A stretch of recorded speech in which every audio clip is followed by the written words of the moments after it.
تو غالب نے صحرا کہہ دیا. اس صحرا کہنے کے بعد اسے لوگوں نے ذوق کو دکھایا اور کہا کہ اس میں دیکھیے یہ شعر لکھا ہے، یہ تو آپ کی طرف اشارہ ہے.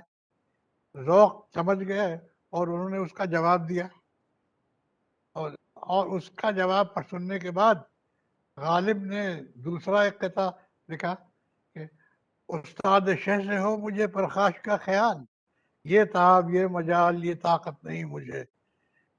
کیا صحرا لکھا گیا رہے امتثال امر، منظور اس سے قطع محبت نہیں مجھے.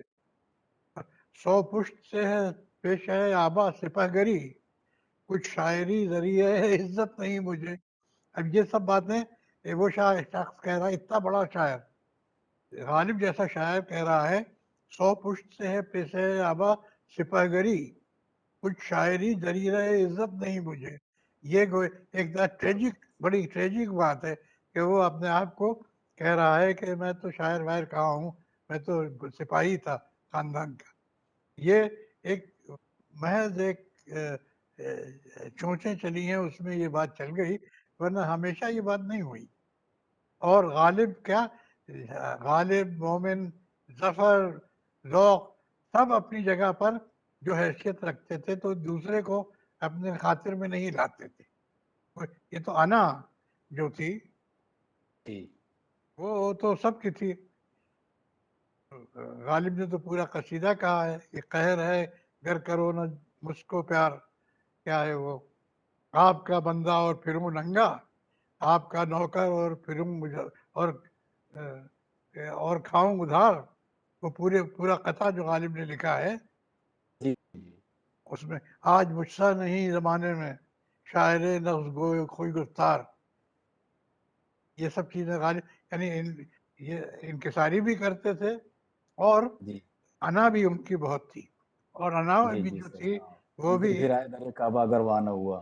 جی جی سر. تو مجھے لگتا ہے کہ پروفیسر انوپما شرما جی بتائیں کیا میڈم سے بات ہوئی کچھ آپ کی؟ میری دوستوں سے بات ہوئی ہے بٹ وہ جوائن نہیں کر پا رہے ہیں. میں انہیں کو ٹرائی کر رہی تھی کہ وہ جوائن کر لیں.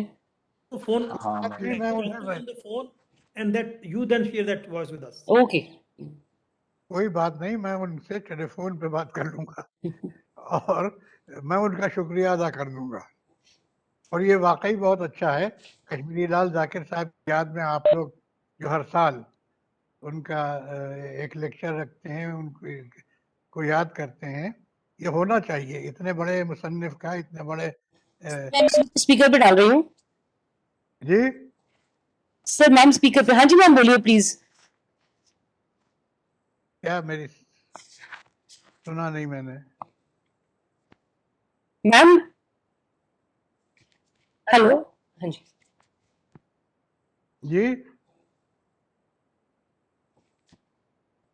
ہاں جی میم بولیے. ہلو جی، can you hear me? Yes ma'am. مجھے سن سکتی ہیں؟ ہاں جی میم. ہاں میم سن سکتے ہیں. ہاں جی جی. حاضرین، یہ شکریہ ادا کرنے کی رسم بہت پیاری رسم ہے، اور اس میں کچھ اثرات بھی ہیں کہ آپ کسی کو بھول نہ جائیں. تو یہ میں یہ شکریہ ادا کرنے کی رسم ادا کرنے کا جو ذمہ مجھے دیا گیا ہے، میں اس کے لیے انوپما جی کی بہت شکر گزار ہوں. سب سے پہلے میں وائس چانسلر صاحب کا شکریہ ادا کرنا چاہتی ہوں، جنہوں نے جو اس کام میں ہمیشہ ہی ہماری مدد ہی نہیں کرتے بلکہ سرپرستی بھی کرتے ہیں، اور وہ اردو کو چاہنے والوں میں سے سب سے بڑے انسان ہیں. ان کی وجہ سے ہی ہم ہر سال یہ پروگرام کر پاتے ہیں. انوپما شرما جی جو کہ ڈین ہے لیومنی ریلیشنز کی، انہوں نے ہر بار اس بات کی طرف دھیان دیا ہے کہ وقت پر یہ جو سلسلہ ہم نے شروع کیا ہے میموریل لیکچر کا، وہ سلسلہ برقرار رہے اور بہت اچھی طرح چلتا رہے. انہوں نے ڈین ہونے کے دوران الومنی ریلیشنز کو ایک نئی دشا بھی دی ہے اور سائنس کے بہت سارے پروگرام کروائے ہیں. لیکن آج کی جو محفل ہے اس میں پروفیسر شفیق الرحمان صاحب کا آنا یہ ہمارے لیے بہت فخر کی بات ہے. انہوں نے پی ایچ ڈی ایک سائنٹسٹ پر کی ماسٹر رام چندر پر، اور اس طرح سے انہوں نے لٹریچر اور سائنس کو جوڑ دیا آپس میں. لیکن یہ بہت اردو کے ہم کہیں گے کہ ستمبھ ہیں جنہوں نے ہر ادارے میں اپنی چھاپ چھوڑی ہے. آج خاص اس بات کے لیے میں ان کی شکر گزار ہوں کہ میرے کہنے پر، میری ریکویسٹ پر انہوں نے ذاکر صاحب پر بولنا چاہا، اور خاص کر اردو کا جو آج مقام ہے اور جو آنے والے وقت میں ہونے والا ہے اس پر انہوں نے بہت گہری نظر ڈالی اور ہم سب کو نئی باتیں بتائیں.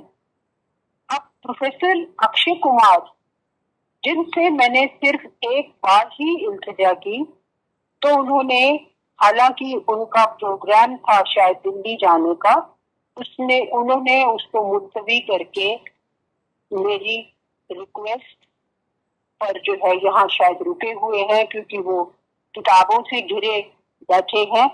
تو انہوں نے جو اردو کے بارے میں کہا، انگلش اور اردو کا رشتہ، یہ واقعی بہت ہی گہری نظر کی بات ہے.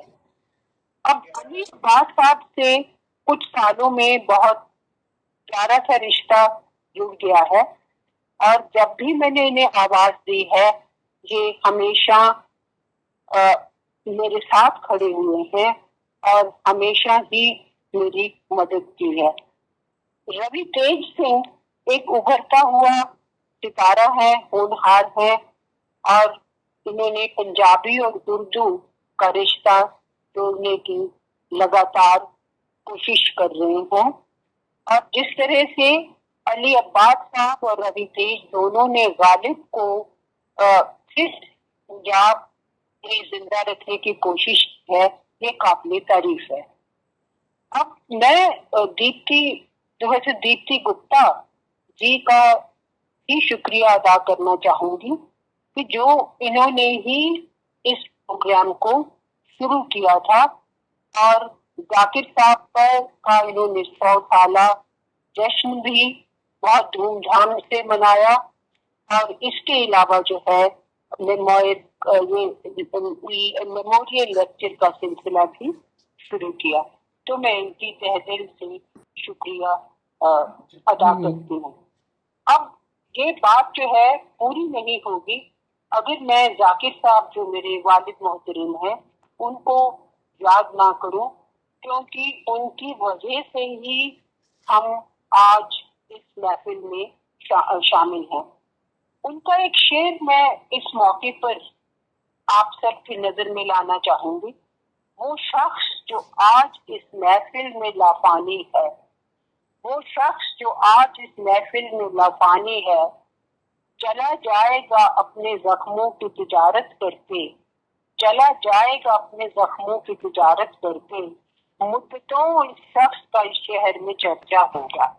تو یہ جو ہم محفل ہر سال لگاتے ہیں یہ اس بات کی گواہ ہے کہ ہم اس شہر میں، اس دیش میں، اور جو بھی لوگ اردو سے محبت کرتے ہیں اردو کی دنیا میں، وہ سب ان کو یاد کرتے ہیں، کیونکہ یہ ہیومن ویلیو، انسانی قدروں کی ہمیشہ انہوں نے پروموشن کی ہے.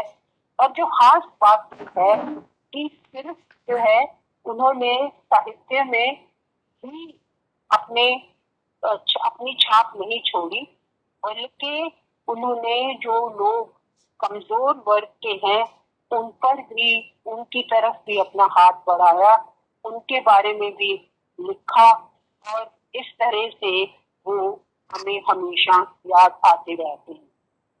اور آخر میں